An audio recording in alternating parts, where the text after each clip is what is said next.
Assalamualaikum warahmatullahi wabarakatuh.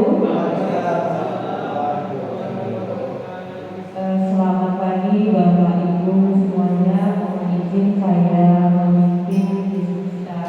memimpin pertemuan pada pagi hari ini di SMP Negeri 5 Tangsang.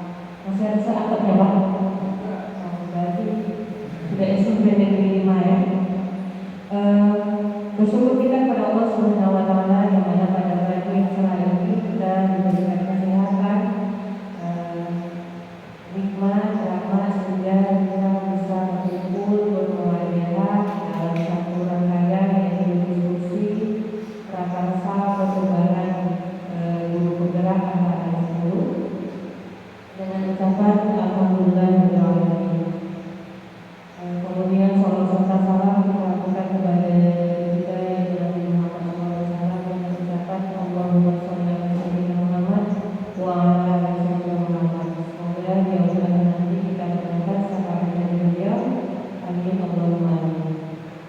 Yang saya hormati Bapak Ibu Majuru, kemudian Bapak dan Ibu kepala sekolahnya digantikan oleh Bu Ika Fitri Rahayu sebagai alumni guru penggerak angkatan 9 ya. Bapak Ibu, sebelum kita mengawali forum diskusi ini, mari kita dengarkan dulu pengantar ya, dari guru penggerak angkatan 9 atau mewakili dari Ibu Kepala Sekolah disampaikan oleh Ibu Ika Fitri Rahayu. Ada Ibu, persilakan.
Terima kasih Bu Ika, pembicaranya sungguh dalam sekali ya Bu Ika, Pak Pon. Semoga dalam diskusi ini nanti dengan tema merealisasi visi dan prakarsa perubahan. Nanti untuk kegiatan ini Bapak Ibu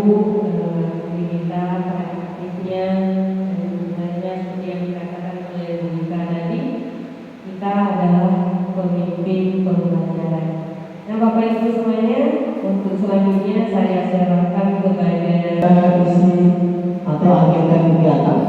Yang pertama pembukaan, ya. Yang kedua baca puisi. Yang ketiga ada dua diskusi. Yang keempat merumuskan kalimat lempang.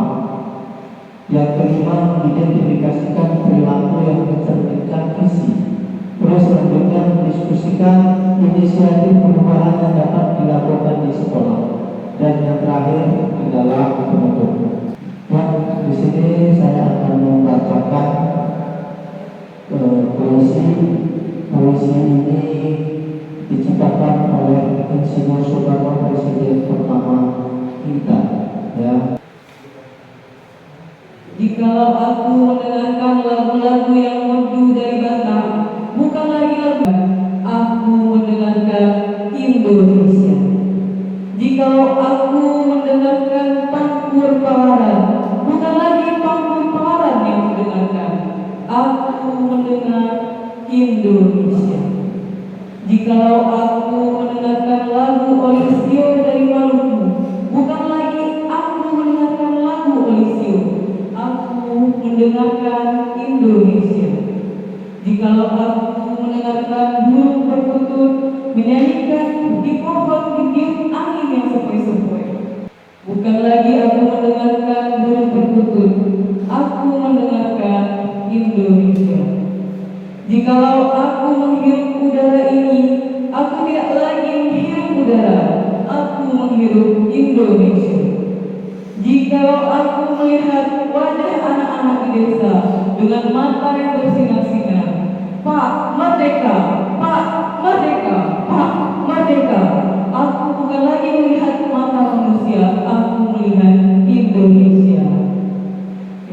Sekian puisi yang diciptakan oleh Presiden pertama kita, Insinyur Soekarno. Pak Gubernur, ada yang ingin bertanya?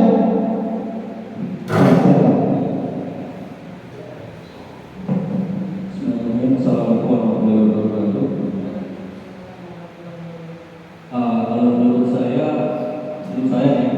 makna yang tersirat dari puisi yang diciptakan oleh Insinyur Soekarno itu adalah keinginan kuat dari beliau untuk melihat Indonesia ini sebagai satu kesatuan. Walaupun kita berbeda, ada yang Batak, ada yang Jawa, ada apa, tapi beliau melihatnya itu satu Indonesia. Mungkin itu yang terima kasih. Assalamualaikum warahmatullahi wabarakatuh.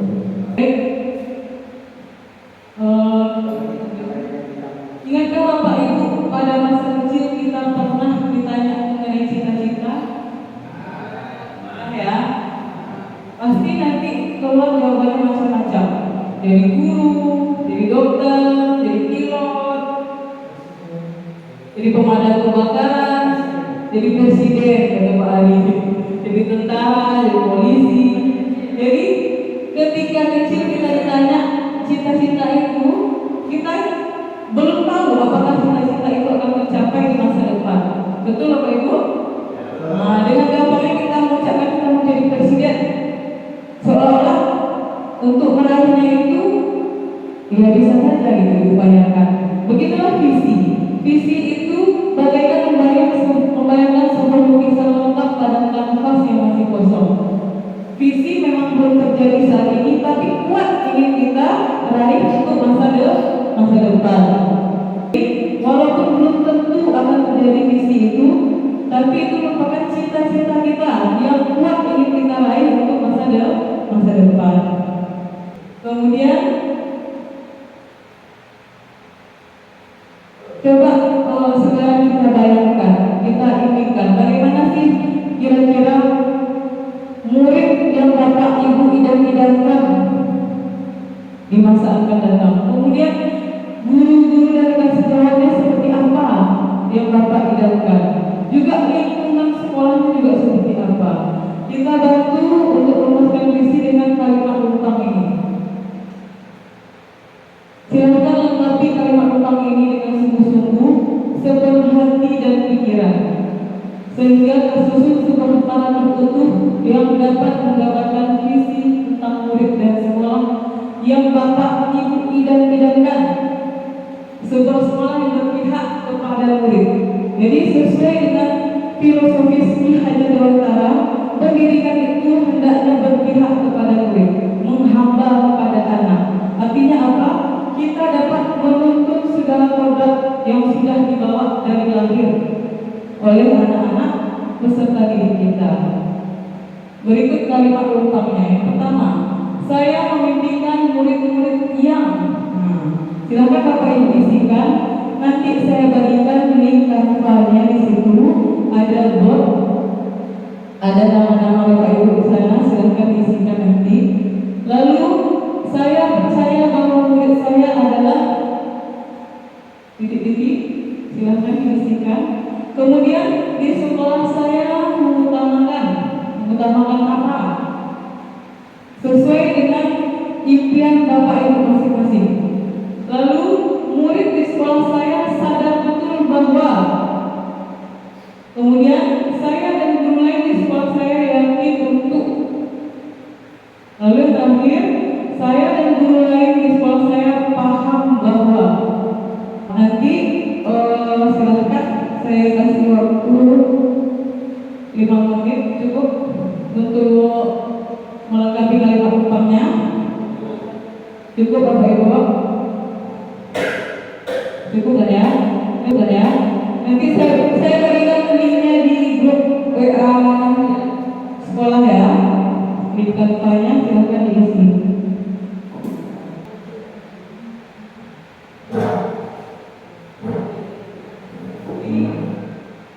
Bapak Ibu, bisa lihat di sini kanva yang udah saya bagikan.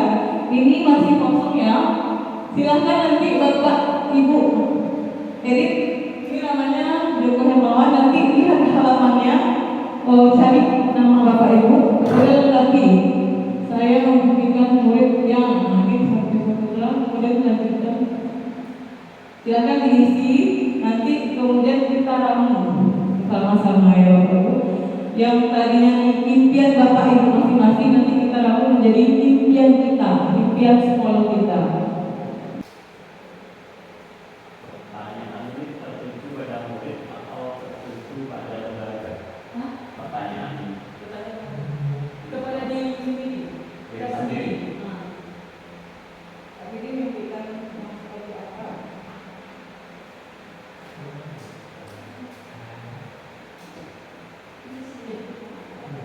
Di sekolah saya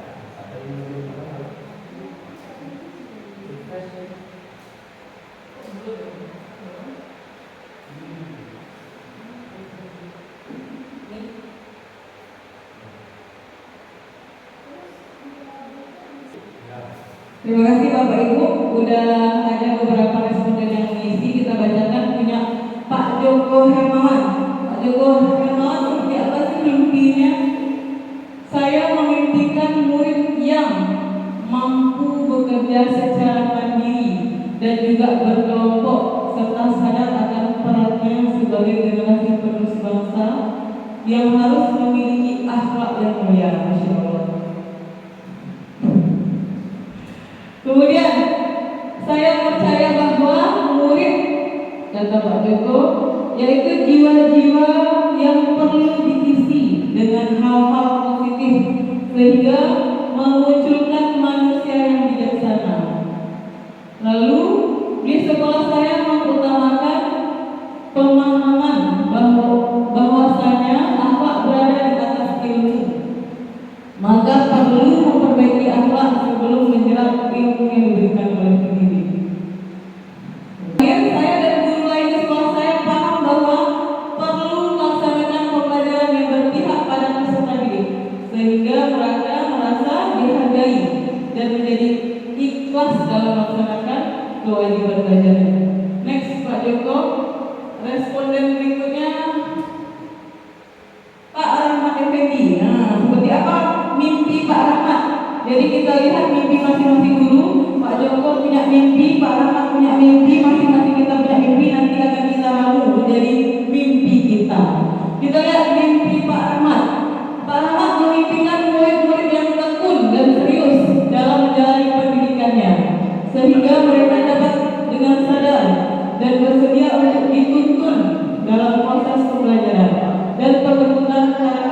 profil pelajar Pancasila.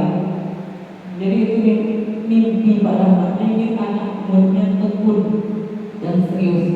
Lalu saya percaya bahwa murid adalah wajah masa depan bangsa Indonesia yang memiliki keunikan dan akan tumbuh dengan optimal jika dirawat dengan baik. Ya, murid-murid kita adalah wajah Indonesia masa depan. 5 tahun, 10 tahun yang akan datang. Mereka punya keunikan masing-masing. Jadi masing-masing kita unik, punya kekhasan masing-masing. Jadi setiap manusia itu nggak ada yang sama persis. Istilah orang kepala sama hitam, isinya macam-macam.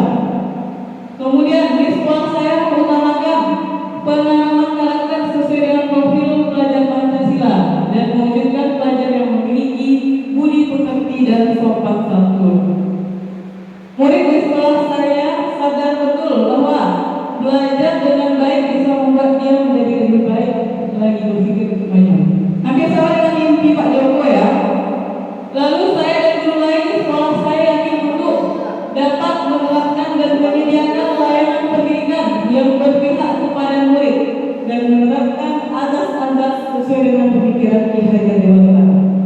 Yang terakhir, saya dan guru lain di sekolah saya paham bahwa untuk mewujudkan pembelajaran yang berpihak kepada murid, guru harus memiliki nilai mandiri, inovatif, reflektif, dan kolaboratif. Sesuai dengan nilai dan peran guru penggerak ini ya, mantap Pak Rahmat. Lanjut. Ada lagi responden Pak Putra. Kebetulan Pak Putra ini lagi ada kegiatan operator di Pekanbaru, cuman dia tetap ikut berpartisipasi. Pak Putra punya mimpi.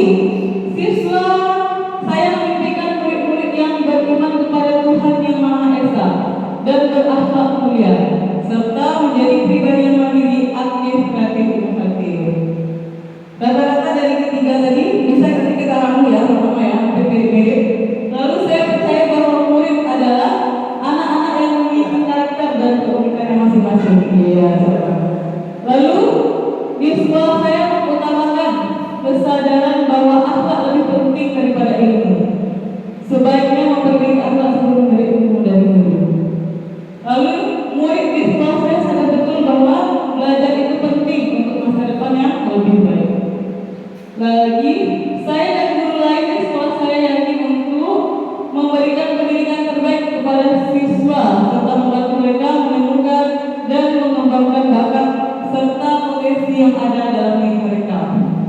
Yang terakhir, saya dan guru lain di sekolah saya paham bahwa setiap peserta didik mempunyai keunikan masing-masing, sehingga menerapkan pembelajaran sesuai dengan kebutuhan peserta didik. Lanjut Om, Pak Joko. Bu Nur Fadila juga sudah berpartisipasi. Bu Nur Fadila punya mimpi. Saya memimpikan murid-murid yang berkembang sesuai kodratnya, memiliki akhlak yang mulia, terampil serta berprestasi. Kemudian saya percaya bahwa murid adalah anak yang memiliki karakter yang unik dan memiliki bakat dan minatnya masing-masing. Ya. Kemudian di sekolah saya mengutamakan pembiasaan yang positif, membiarkan siswa berkembang sesuai dengan potensi dimiliki oleh peserta didik. Nah, sesuai dengan Ki Hajar Dewantara ya, yang mantap sekali. Sebenarnya walaupun bukan guru penggerak, Bapak Ibu sini belum mungkin lagi kesempatannya, tapi kita kan udah punya ilmunya. Kita belajar mandiri di PRR, ya kan? Merdeka belajar ini materinya. Ya. Kemudian murid di sekolah saya sadar betul bahwa dirinya belajar dan dididik agar siap untuk menghadapi kehidupan di masa mendatang. Lanjut, saya dan guru lain di sekolah saya yakin untuk memberikan pelayanan pendidikan terbaik kepada peserta didik saya dan membantu mereka untuk menemukan bakat serta potensi yang ada di dalam diri mereka. Yang terakhir, saya dan guru lain di sekolah saya paham bahwa untuk mewujudkan peserta didik yang berakhlak dan berperilaku diperlukan kerjasama dari berbagai pihak. Ya, lanjut. Ada berapa orang lagi? 5 aja ya? Ya, yang terakhir dari Pak Yusuf Arifin. Kita lihat pula apa mimpi Pak Ari ini. Pak Ari punya mimpi. Saya mimpikan murid-murid yang memiliki adab yang baik, mau terus meningkatkan kualitas diri, serta berpola pikir kritis, serta merindukan guru-gurunya. Merindukan guru-gurunya seperti apa itu? Kalau para murid mau menerima gurunya kita lagi, maka yang kita akan lebih mudah kelas. Oh gitu ya. Jadi dia ketika mau belajar itu dia rindu gitu ya. Bukan yang ketakutan ketika gurunya masuk kelas gitu ya. Ya bagus sekali Pak. Lalu saya percaya bahwa murid adalah manusia-manusia yang memiliki potensi yang harus diarahkan sesuai dengan karakter masing-masing pribadi ya. Pribadi yang unik tadi ya. Lalu di sekolah saya utamakan menanamkan nilai-nilai positif sehingga diharapkan setiap murid akan memiliki adab atau akhlak yang baik sehingga lebih mudah untuk menyerap ilmu. Lalu murid di sekolah saya sadar betul bahwa sekolah itu adalah lembaga pembentuk karakter, bukan hanya tempat mencari ilmu. Kemudian saya dan guru lain di sekolah saya yakin untuk mengutamakan penanaman nilai positif dan mengembangkan pembelajaran yang relevan dengan perkembangan zaman. Yang terakhir, saya dan guru lain di sekolah saya paham bahwa pembelajaran itu harus disesuaikan dengan minat dan bakat anak, sehingga diharapkan anak bisa lebih bersemangat karena merasa aspirasinya dapat tersalurkan. Baik, dari kalimat rumpang yang sudah kita isi bersama-sama ini, mimpi pribadi kita masing-masing tadi akan saya gabungkan, kita ramu menjadi mimpi kita ya. Lanjut.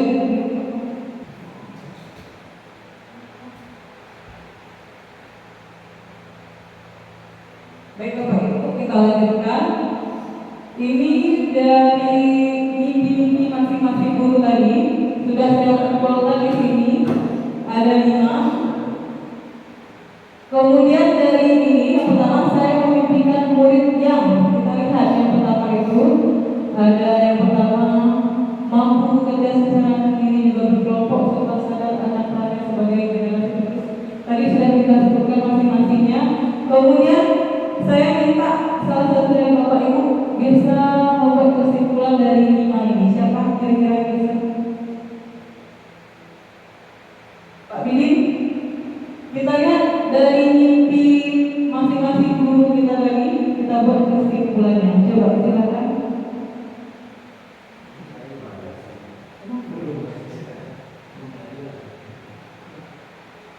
Pak Bilin, untuk yang pertama, saya memimpikan murid yang, kita lakukan sama-sama dari mimpi-mimpi rekan kita. Kita jadikan menjadi mimpi kita bersama. Ya, dari kelima itu silakan bikin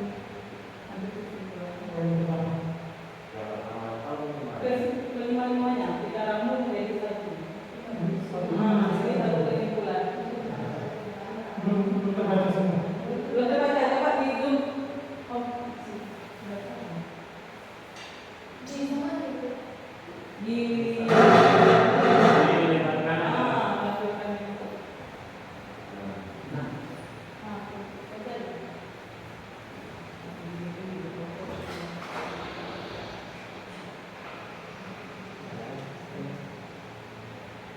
Kesimpulan dari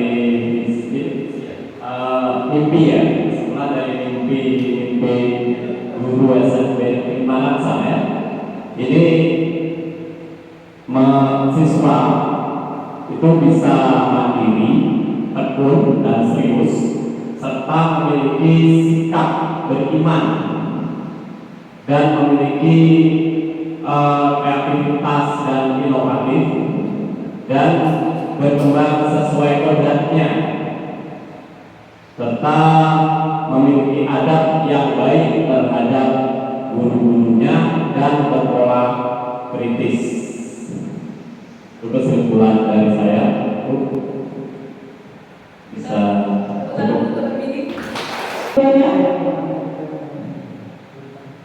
Kami percaya bahwa murid kami adalah rata-rata di sini banyak siswa ya, karakter yang sering muncul sini ya, punya karakter atau punya keunikan masing-masing.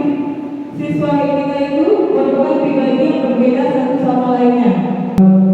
Kita perlu menuntut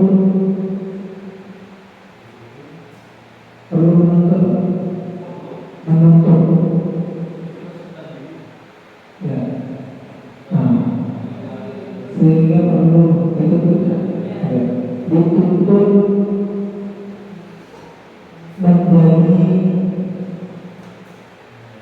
menjadi pribadi yang seperti diinginkan peserta didik. Ya, betul.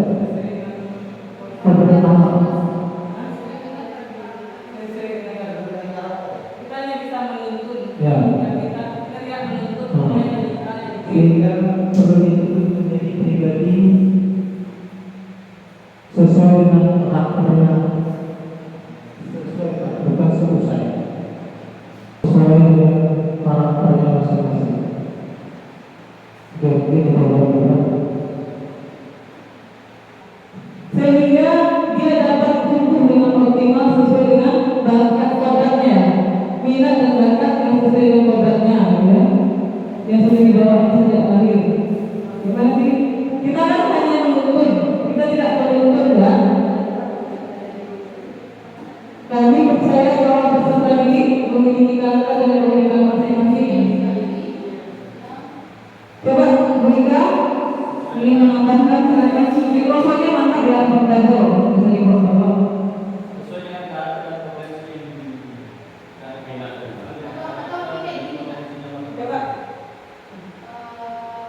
Kami percaya dengan potensi bakat dan minat.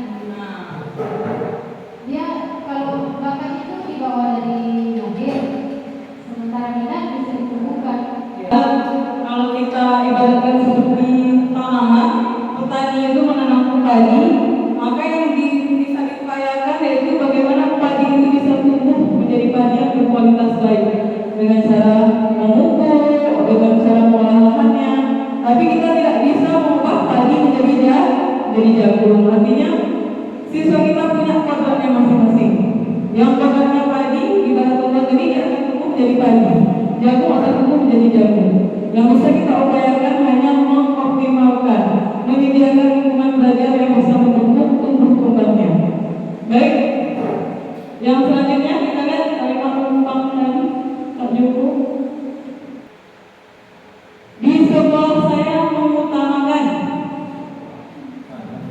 Oh iya, maaf, beda koma beda. Di sekolah saya mengutamakan pemahaman bahwasanya akhlak berada di atas ilmu itu mulia.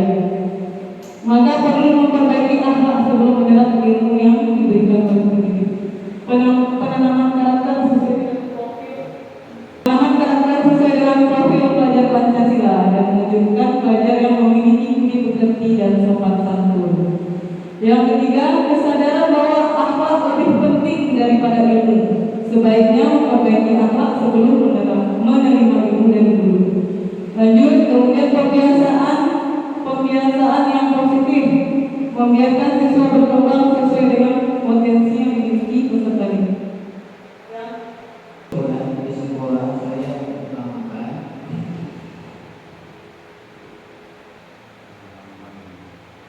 Ini ada akhlak, ya. Ada pembiasaan positif. mengutamakan pemahaman akhlak di atas ilmu. Ya, kalau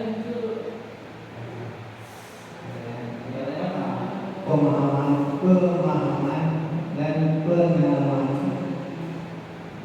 karakter sesuai dengan profil pelajar Pancasila serta mewujudkan pelajar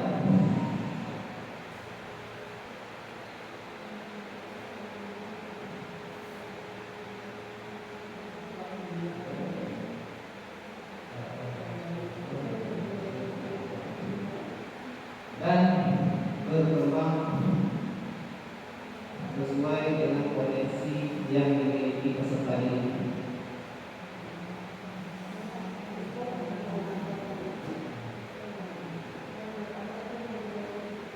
Dan berkembang sesuai dengan potensi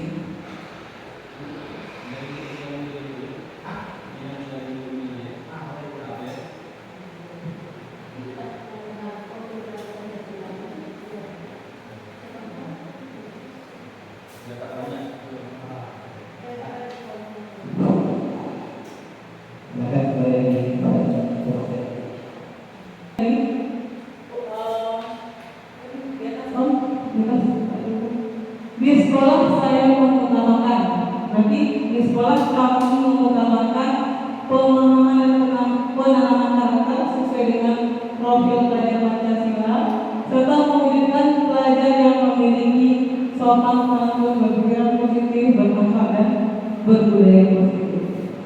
Yang berikutnya, kalimat di sekolah saya sadar betul bahwa mereka adalah orang yang akan merubah nasib keluarganya masing-masing.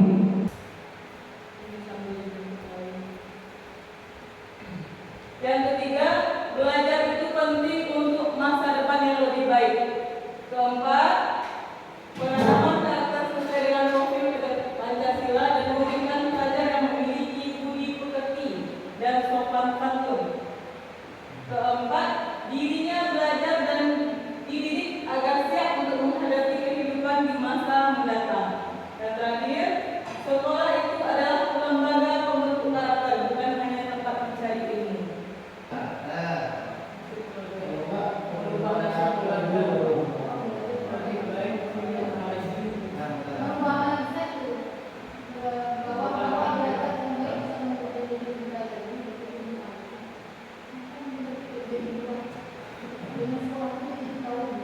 Untuk menghadapi masa depan, ya itulah sekolah merupakan tempat mencari ilmu dan menentukan hasil untuk menghadapi kehidupan masa depan serta merubah nasib keluarga masing-masing. Sekolah merupakan tempat mencari ilmu dan pembentukan karakter untuk menghadapi kehidupan masa mendatang. Bapak Ibu ya, ini mimpi kita ya. Siswa kita berharap ada ini di dalam pikiran anak-anak kita. Yang sekarang apakah sudah ada terpikir? Saya dan guru lain di sekolah saya yakin untuk memberikan yang terbaik untuk peserta didik, dapat menerapkan dan menyediakan layanan pendidikan yang berpihak kepada murid dan menerapkan azas-azas yang sesuai dengan pemikiran Ki Hajar Dewantara untuk memberikan pendidikan terbaik kepada siswa serta membantu mereka menemukan dan mengembangkan bakat serta potensi yang ada dalam diri mereka. Hampir sama saja, berpihak kepada murid, mengembangkan bakat sesuai potensi, lalu memberikan pelayanan pendidikan terbaik kepada peserta didik dan membantu mereka untuk menemukan bakat dan potensi yang ada di dalam diri mereka. Sebetulnya bakat itu sudah ada dalam dirinya, cuman mereka mungkin belum menyadari. Kita yang membantu menggalinya, kita membantu untuk mengembangkannya, menuntun mereka. Pesertanya udah dimaksud. Yang terakhir kita simpulkan untuk pelaksanaan pembelajaran yang menekankan pada pembentukan karakter peserta didik serta memberikan layanan pendidikan yang berpihak kepada peserta didik dibutuhkan kolaborasi dari berbagai pihak. Ya, pihaknya itu ada 3 sebetulnya ya. Di sentra pendidikan itu ada 3, yaitu sekolah, keluarga dan juga lingkungan masyarakat. Jadi untuk mewujudkan cita-cita kita tadi kita butuh kolaborasi dari 3 pihak tersebut. Lanjut, rumuskan visi. Dari kalimat-kalimat Kupang tadi kita rumuskan visi kita. Ini tujuannya bukan untuk merubah visi sekolah ya. Kita tidak merubah visi sekolah, kita hanya belajar bagaimana sih cara merumuskan visi yang sebenarnya. Karena selama ini biasanya kita kan masih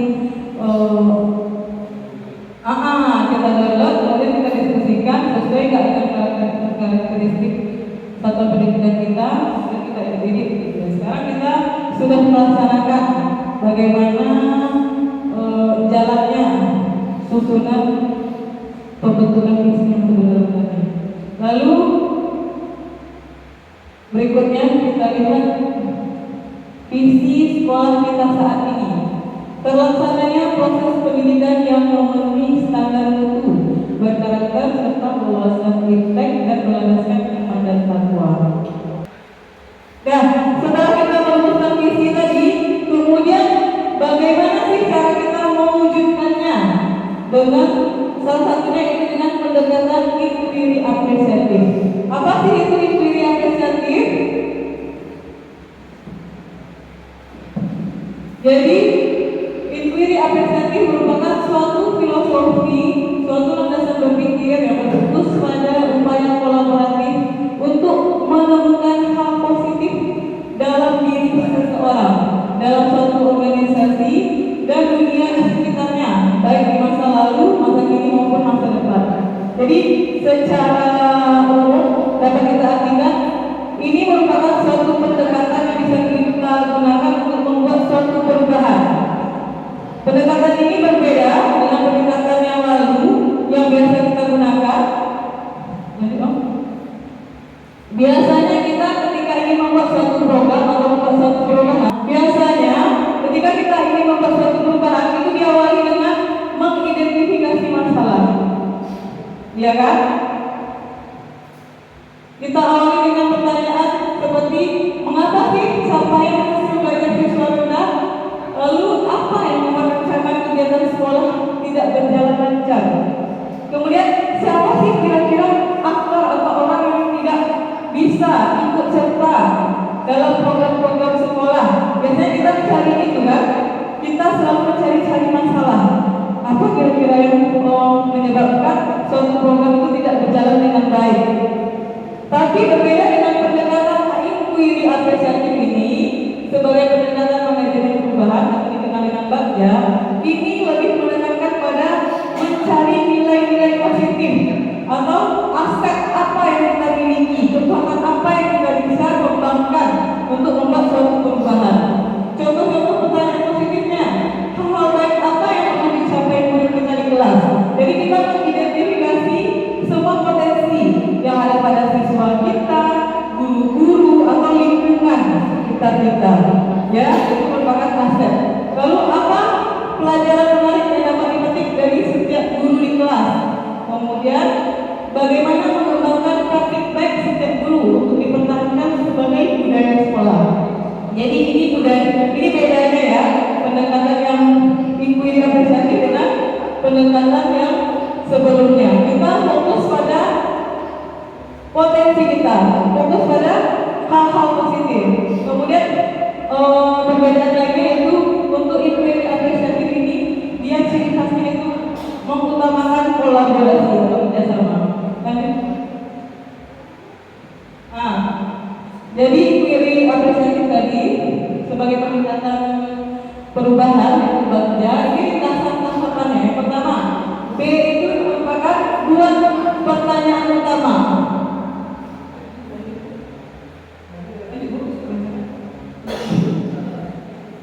Ya, proses inquiry apresiatif. Jadi ketika kita udah punya visi, kita udah punya visi, udah kita rumuskan secara bersama. Kemudian kita rumuskan kata perubahan yang ingin kita buat, isinya lah istilahnya ya. Kemudian kita pakai bantuan BAGJA, kanvas BAGJA itu ada. Setelah menyusun yang pertama itu buat pertanyaan utama yang B ya, menyusun pertanyaan-pertanyaan dan tindakan yang akan dilakukan. Lalu seiring berjalannya waktu kita melaksanakan proses BAGJA tadi, buat pertanyaan kemudian atur ambil pelajaran yang G bagi mimpi, D jabar rencana, dan A atur eksekusi. Jadi di setiap perjalanan tadi B, A, B, D, A tadi kita senantiasa melakukan revisi atau mengkonfirmasi pertanyaan